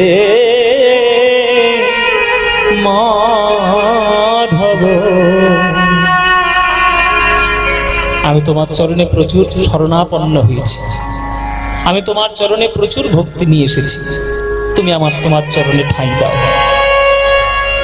ভগবান বলছে তুই আমার চরণে এসেছিস, কি দিবি? আমি তো তোকে এতদিন ধরে দিয়েই গেলাম। খাবার জন্য খাদ্য দিয়েছি, বায়ুর জন্য অক্সিজেন দিয়েছি, সমস্ত কিছু ব্যবস্থা করে তোকে আমি জগতে পাঠিয়েছি। সকল কিছু আমি তোকে দিয়েছি, তুই কি দিবি আমায় আজকে? আমার চরণে এসেছিস, কি দিবি বলে? ভক্ত বলছে প্রভু তুমি যেটুকু কৃপা দিয়ে পাঠিয়েছো সেটুকুই তো দেব, তার থেকে তো বেশি কিছু দেওয়ার আমার নাই। নতুন করে কিছু দেওয়ার ক্ষমতা আমার হয়নি, তাই আমার কাছে যেটা আছে সেটাই দেব। কি দিবি? আমি দেই তুলসী তিল, আমি দেহ মন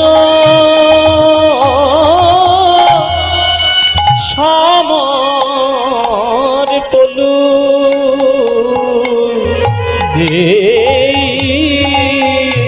তুলসী তিল, আমি দেহ মন সমর পলু, আমায় দয়া জনি ছোড় বিময় হে মাধব।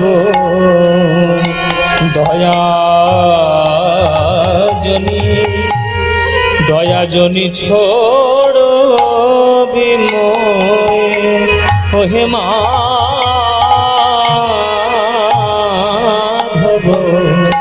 প্রভু তুমি আমায় দয়া ছেড়ো না হে, আমায় দয়া ছেড়ো না হে। আমি চির অপরাধী বলে তুমি আমায় দয়া ছেড়ো না হে। আমি চির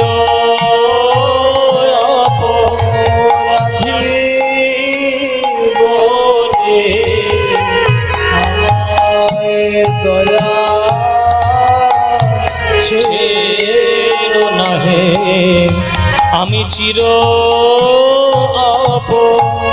অপরাধী বলে মাধব তোমার ওই চরণে শরণ নিলাম চির অপরাধী বলে ওই চরণে শরণ নিলাম চির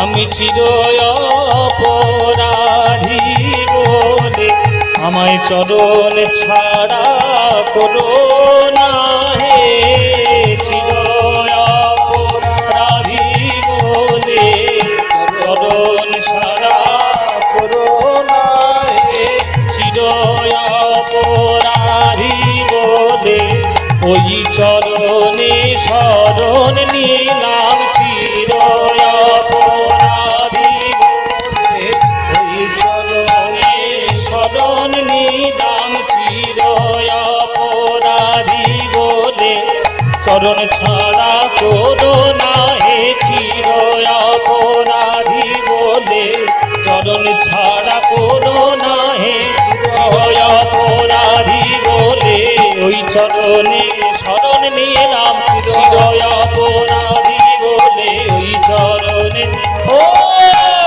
চির অপরাধী বলে ওই চরণে শরণ নিলাম হরি বল হরি বল হরি বল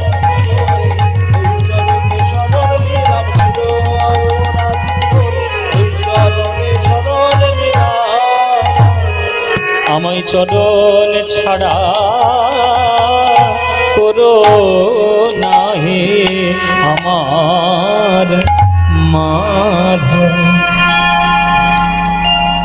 একটা বাবা অফিস ফেরত বাবা যখন অফিস থেকে বাড়িতে ফেরে একটা মিষ্টির দোকানে যখন যায় তখন সেই মিষ্টির দোকানে গেলেই মনে পড়ে আমার ছেলেটা মিষ্টি খেতে খুব ভালোবাসে, আমার ছেলের জন্য একবার মিষ্টি নিয়ে যাই। অফিসের ঘাম ঝরানো পয়সা, পরিশ্রম করা পয়সা দিয়ে ছেলেকে আনন্দ দেবে বলে এক ভাঁড় মিষ্টি ছেলের জন্য নিয়ে যায়।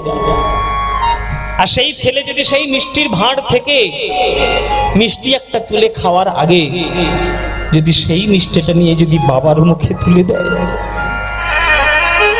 বাবার বুকটা বড় ভরে যায়। বাবা বুঝতে পারে যে আমার ছেলেটা কত সম্মান করে, আমি কষ্ট করার জন্য মিষ্টি নিয়ে এসেছি, নিজে আগে না খেয়ে নিজে আমায় আগে দিচ্ছে, তারপরে নিজে খাচ্ছে। এইটাই তো প্রেম, এইটাই তো সম্মান। ভগবানের কৃপায় সবকিছু পেয়েছো, কথা বলার ক্ষমতা, দেখার ক্ষমতা, চলার ক্ষমতা, হাসার ক্ষমতা, কাঁদার ক্ষমতা, এই সকল কিছু ক্ষমতা জগতের মাঝে প্রয়োগ করার আগে যদি ভগবানের সেবায় একবার প্রয়োগ করতে পারো তবেই সেই সেবাটা সার্থক, তবেই সেই দেওয়াটাও সার্থক। তাই ভগবানের কৃপায়, তোমার কৃপায় পেয়েছি প্রভু দেহটা, এই দেহটা তো অন্য কোথাও দেওয়ার উপায় না। তাই আমার কাছে কিছু দেওয়ার মতো নেই, তুমি তোমার চরণে আমার দেহটাকেই সমর্পণ করে নাও, তাহলেই আমার দেওয়া হবে। দেই তুলসী তিল দেহ মন সমর্পণু দয়াজনী ছোড় বিময়। দয়াজনী ছোড় বিময়। ভগবান বলছে তা তুই কি পুণ্য করেছিস যে পুণ্যের ফলে তুই আমাকে ডাকার চেষ্টা করছিস? এই যে তুই ঘটা করে আমাকে ডাকতে এলি, তোর জীবনে কতটুকু পুণ্য রয়েছে যে পুণ্যের বলে তুই আমায় ডাকবি? ভক্ত বলছে প্রভু পুণ্য তো জীবনে কিছু করিনি, বরং দোষ কত করেছে সেটা আমি বলতে পারি। আমার জীবনটাকে যদি দাঁড়িপাল্লায় মাপো তাহলে গুণের থেকে দোষ অনেক বেশি পাবে, এটা আমি বলেই দিলাম। গণইতে দোষ গুণলে সোনা পাওবি, গণইতে দোষ গুণলে সোনা পাওবি, গণইতে দোষ গুণলে সোনা পাওবি, গণইতে দোষ গুণলে সোনা পাওবি। তুহু কর বিবিচার, জগ তুহু কর বিচার। আমার গুণ তো কিছুই পাবে না মাধব, আমার গুণ তো কিছু কিছুই পাবে না আমার গুণ তো কিছুই পাবে না মাধব, গুণ তো কিছু পাবে না কেবল রাশি রাশি দোষ পাবে, গুণ তো কিছু পাবে না মাধব। রাশি রাশি দোষ পাবে, গুণ তো কিছু পাবে না মাধব। ও মাইরা, এখানে তোমরা যারা গান শুনছো বলো 100 বছর বাঁচবে কে? হাত তোলো। 100 বছর বাঁচার গ্যারান্টি কে দেবে? হাত তোলো। 100 বছর কেউ হাত তুলছেই না। আমরাও তুলবো না। বলে বাবা হাত 100 বছর হাত তুলবো কি? যাও বা বাঁচার ইচ্ছে ছিল 100 বছর, মুখ পড়া করোনা এসে আরো সর্বনাশ করেছে। এখন আমাদের গড়ে আয়ু হয়েছে কত? 60 বছর। তাহলে পুণ্য নাই, আয়ু নাই, ভক্তি নাই, কর্ম নাই, সৎ গতি নাই, আপনি ভগবানকে ডাকতে বসেছেন। তা ভগবান প্রশ্ন করবে না যে কোন পুণ্য বলে তুই আমায় ডাকতে বসেছিস? ভক্ত বলছে প্রভু গো, আমার দাড়ি পাল্লায় বিচার করলে গুণের থেকে দোষ অনেক বেশি পাবে, কিন্তু যতই দোষের দোষী হই না কেন, যতই পাপের পাপী হই না কেন, আমায় তুমি কৃপা করতে বাধ্য, তুমি আমায় কৃপা করতে বাধ্য। ভগবান বলছে বাহ রে বাহ রে বাহ, এ তো চোরের মায়ের বড় গলা। চুরিও করবি আবার বড় তার গলা করে তুই আবার হাঁকডাক করবি। তুই বলছিস যে তোর জীবনে পুণ্য নেই, তবুও তুই বলছিস আমি তোকে কৃপা করতে বাধ্য। কোন সাহসে বলিস? বলে কেন? পুরীর সাহসে বলি। পুরীতে গিয়ে এই সাহসটা আমার বেড়েছে। কেন? পুরীতে গিয়ে তুই কি শুনেছিস? বলে কেন? পুরীতে যখন ভক্তরা প্রবেশ করে তখন উচ্চই স্বরে জয়ধ্বনি দেয়, জগন্নাথ দেব কি। তাহলে তুমি যদি জগন্নাথ হও, জগন্নাথ মানে জগতের নাথ, তাহলে তুমি যদি জগতের নাথ হও, সেই জগতে আমি বসবাস করি, আমি পাপী হই আর পুণ্যবান হই, আমাকে তুমি কৃপা করতে বাধ্য। তুহু জগন্নাথ এ জগতে কহয়সী, হরি বল হরি বল। জগন্নাথ জগতে কহয়সী, তুহু জগন্নাথ এ জগতে কহয়সী, জগবাহির নহমুই ছাড়, জগবাহির নহমুই ছাড়। ওগো আমি তো জগৎ ছাড়া নই হে, আমি তো জগৎ ছাড়া। তুমি যদি জগন্নাথ হবে, আমি তো জগৎ ছাড়া নই হে। তুমি যদি জগন্নাথ হবে, আমি তো জগৎ ছাড়া নই। জগন্নাথ মানে তুমি জগতের নাথ। তুমি আমাকে পাপী বলো আর পুণ্যবান বলো, যাই বলো না কেন, আমাকে তুমি কৃপা করতে বাধ্য। তাহলে তুমি যদি আমাকে কৃপা না করো, তাহলে পুরীর মন্দিরে জগন্নাথ নাম নেওয়া তোমার উচিত হয়নি। তোমার নাম নেওয়া উচিত ছিল পুণ্যনাথ, ভালো নাথ, গুণী নাথ। আমি তো পুণ্যবান নই, তাহলে তুমি জগন্নাথ নাম নিয়েছো কেন? তুমি যখন ভালো নাথ নও, তুমি যখন পুণ্যনাথ নও, তুমি যখন জগন্নাথ, তাহলে আমি যে রকমই লোক হই না কেন, আমাকে তোমায় কৃপা করতে হবেই, তুমি কৃপা করতে বাধ্য। ভগবান বলছে তুই আমার সঙ্গে তর্ক করছিস? মানুষ হয়ে জন্ম নিয়েছি বলিস তর্ক করতে পারছিস, গরু হয়ে জন্ম নিলে আর তর্ক করতে পারতিস কি বাবা? দেখবেন মানুষের মতো তর্ক কেউ করে না। টিভি দেখেন সন্ধ্যেবেলা করে যুক্তি তর্কের আসরগুলো, দেখবেন কত বুদ্ধিজীবী বসে, সারাক্ষণ শুধু তর্ক করে যাচ্ছে, কেউ কারোর কথা শোনে না, শুধু চিৎকার করে। কেউ কারোর কথা শোনে না, মানে সম্মান একটুও নেই, শুধু চিৎকার করছে। নানান রকম খবর চ্যানেলে দেখবেন তর্কই করে, মানুষ তর্ক করে। ওইখানে স্টুডিওতে কোনো গরু এসে তর্ক করবে? গরু বলবে বাবা আমার তর্ক করার দরকার নেই, আমাকে 4টি ঘাস দে আর 4টি খড় দে, আমি বসে বসে চিবুই আর তোদের জন্য একটু দুধের ব্যবস্থা করি। তাহলে গরু, কুকুর, ছাগল, পশু কেউ তর্ক করে না, যত তর্ক মানুষ করে। তুই আমার সঙ্গে তর্ক করছিস, এই অপরাধে আমি আগামী জন্মে যদি তোকে আর মানুষ করে জন্ম না দিই, তর্ক করতে পারবি? তখন ভক্ত বলছে, হে প্রভু, আগের জন্মে যদি মানুষ করে জন্ম না দাও, তাহলে আগের জন্মের মনের কথা আমি এই জন্মেই জানিয়ে গেলাম। কি মনের কথা?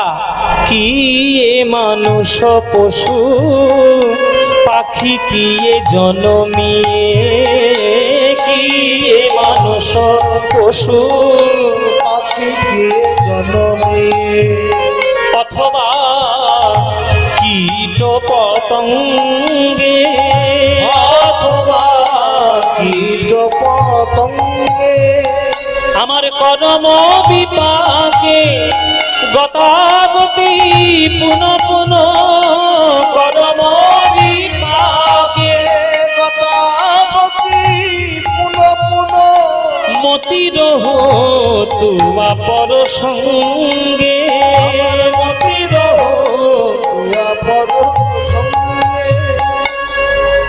তোমার জগতে যখন জন্ম নিয়েছি, আগামী জন্মে যদি তুমি মানুষ করে জন্ম না দাও, তাহলে আগামী জন্মের মনের কথা আমি এই জন্মে জানিয়ে গেলাম। দয়া করে আগের জন্মে যদি গাছপালা হই, আমাকে তুলসী গাছ রূপে জন্ম দিও। তুলসীর পাতা হয়ে তোমার চরণের সেবায় লাগবে, তুলসীর মঞ্জরি দিয়ে তোমার প্রসাদ সেবায় লাগবে, তুলসীর কাষ্ঠ হয়ে ভক্তদের গলায় তুলসীর মালা হয়ে যাব। যদি জলের প্রাণী রূপে জন্ম দাও, যেন শঙ্খ করে জন্ম দিও, তাহলে মন্দিরে শঙ্খে ধ্বনিতে সন্ধ্যা সকালে পুজো করতে পারবো। যদি তুমি কীটপতঙ্গে জন্ম দাও, যেন মৌমাছি করে জন্ম দিও, মধু হয়ে মধু আহরণ করব তোমার জন্য, মৌমাছি হয়ে ওই মধু দিয়ে তোমার সেবা হবে। যদি তুমি আমায় পাখি রূপে জন্ম দাও, দয়া করে আমায় ময়ূর করে জন্ম দিও। ময়ূরের পেখমের পালক দিয়ে চূড়া তোমার তৈরি হবে, পাখা তৈরি হবে, যে পাখা দিয়ে বাতাস করা হয়। যদি তুমি আমায় পশুকুলে জন্ম দাও, যেন গাভী করে জন্ম দিও, বাটের দুগ্ধ দিয়ে তোমার সেবা করব, সাধুগুরু বৈষ্ণবের সেবা করব। মরে গেলে অন্তত চর্ম দিয়ে মধুর মৃদঙ্গ হব, যে মৃদঙ্গ হরিনাম সংকীর্তনে বাজাতে কাজে লাগবে। আমি মানুষ হই, পশু হই, কীট পতঙ্গ হই, আর গাছপালা হই, আমি যে রূপেই আসি না কেন, মতির তুয়া পর সঙ্গে, মতির তুয়া পর সঙ্গে, যেন তোমার পদে মতি থাকে, তোমার পদে মতি থাকে। আমি যে রূপেই জন্ম নিই না কেন, তোমার পদে মতি থাকে। যে রূপে জন্ম নিই না কেন, তোমার পদে মতি থাকে। আমি যে রূপেই জন্ম নিই না কেন, যেন হরি সেবা করতে পারি। যে রূপে জন্ম নিই না কেন, হরি সেবা করতে পারি। যে রূপে জন্ম নিই না কেন, হরি সেবা করতে পারি। যে রূপে জন্ম নিই না কেন, মতির তুয়া পর সঙ্গে। এত সুন্দর পদাবলীটাকে রচনা করেছে, এত সুন্দর গান আমাকে যত্ন করে যিনি শিখিয়েছেন, তিনি আমার কীর্তন গুরু, যত্ন করে শিখিয়েছেন। এটা আমার সৌভাগ্য যে গুরুর চরণে বসে গান শেখা। এত সুন্দর একটা গানে চারখানা তাল, একটা গান, একটা 700 বছরের পুরনো গান। এই গানটি গুরু যত্ন করে শিখিয়েছে আমার কীর্তনের যিনি গুরু, কীর্তন সম্রাট সুমন ভট্টাচার্য। হাতে ধরে ধরে এসব গান শিখিয়েছে যত্ন করে। এই গান ভণয়ে বিদ্যাপতি অতিশয় কাতর, ভণয়ে বিদ্যাপতি অতিশয় কাতর, ভণয়ে বিদ্যাপতি অতিশয় কাতর, ভণয়ে বিদ্যাপতি অতিশয় কাতর। তরইতে ইহ ভব সিন্ধু, তরইতে ইহ ভব সিন্ধু ওগো তুয়া পদ পল্লব করু অবলম্বন, তুয়া পদ পল্লব করি অবলম্বন, তুয়া পদ পল্লব করু অবলম্বন, তুয়া পদ পল্লব করি অবলম্বন, তিল আধো দেহ দিন বন্ধু, তিল আধো দেহ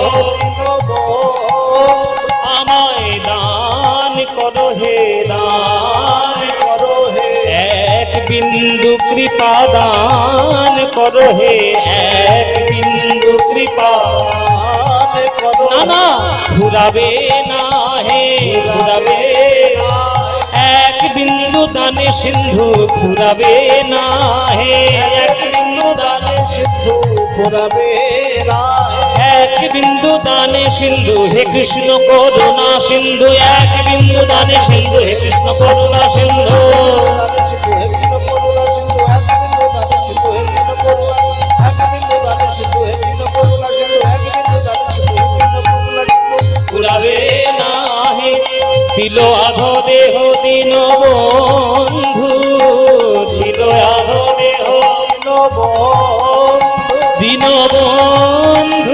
দিন বন্ধু তিল আধো দেহ দিন বন্ধু, দিন বন্ধু দীনবন্ধু দিনবন্ধু বন্ধু দিন বন্ধু দিন বন্ধু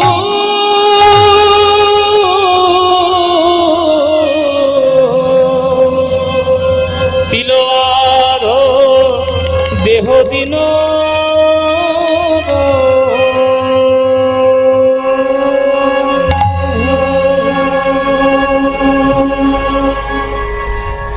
যাও বাবা পুজো হয়ে গেছে যাও মন্ত্রতন্ত্রের থেকে বড় পুজো হলো হৃদয়ের পুজো হৃদয় দিয়ে পুজো করেছো যাও যাও বন্ধু বান্ধবদের সঙ্গে বাইরে বাইরে খেলা করে দিয়ে যাও এইবার জীবনের ঘটনাটা শুরু হচ্ছে দেখুন বন্ধু বান্ধবদের সঙ্গে বেড়াতে এসেছে কৃষ্ণবেন্না নদীর তীরে বাবার কাছ থেকে পুজো করে এসে বন্ধু বান্ধবদের সঙ্গে বেড়াতে এসেছে কৃষ্ণবেন্না নদীর তীরে মায়েরা খুব মন দিয়ে শুনুন খুব গুরুত্বপূর্ণ সব জায়গা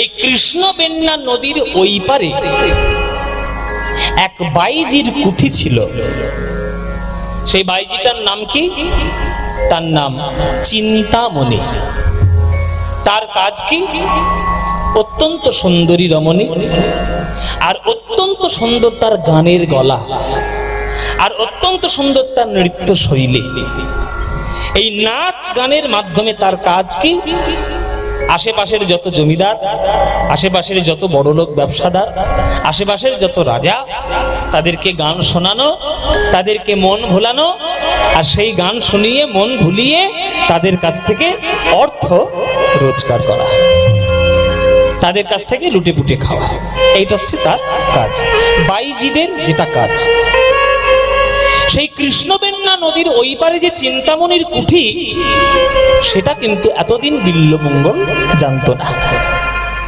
কিন্তু কালক্রমে বয়সটা তো বাড়ছে কিশোর থেকে ধীরে ধীরে যৌবন বয়সে পদার্পণ করছে ধীর গতি থেকে চঞ্চল গতিতে সে যাচ্ছে এই কৃষ্ণবেন্না নদীর তীরে যখন সে বেড়াতে এসেছে কোনোদিন সে শুনতে পায় না আস্তে আস্তে বাচ্চাগুলোকে একটু ঠান্ডা করুন না ও এদেরকে বলে আর হয় একটু বাচ্চাগুলোকে ঠান্ডা করুন নিজেরাও ঠান্ডা হন এই বরফ টরফ পরে খাবেন বরফ বাদাম ওই পপকর্ন পরে খাবেন আগে গানটা শুনে নিন মির্শা গ্রামের ভক্তরা আপনাদের জন্য প্রসাদের ব্যবস্থা করেছে দিন রাত যে যেখান থেকে আসবে দূর দূর থেকে সবাই প্রসাদ পাবে কোনো প্রসাদের চিন্তা নেই অভাব নেই সুতরাং ভক্ষণ করতে পারবেন আগে মনের খিদাটা মিটে নিন কীর্তনে তারপরে দেহের ক্ষুধা মেটাবে কোনদিন তার কানে আসে না আজকে তার কানে এসেছে কৃষ্ণবেন্না নদীর তীরে ঘোরাঘুরি করছে আর ওই পারে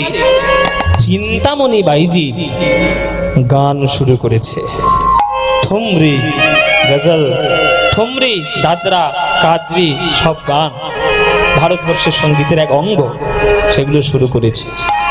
দেখুন সুরের কেমন মোহজাল, সুরের কেমন মোহ আজকের বিল্লমঙ্গলের কানে এসে প্রবেশ করেছে। মোরা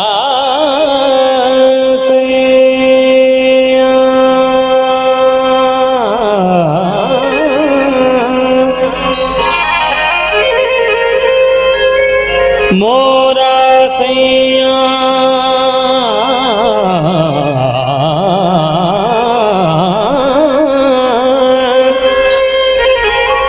बुलावे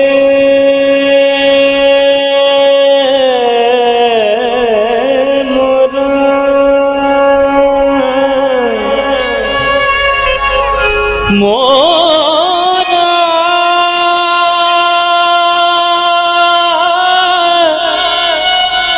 मोरा मोरा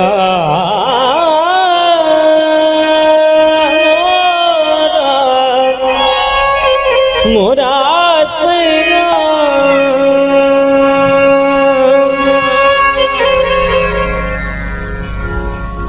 নদীর তীরে বিল্লমঙ্গল স্তব্ধ হয়ে গেল।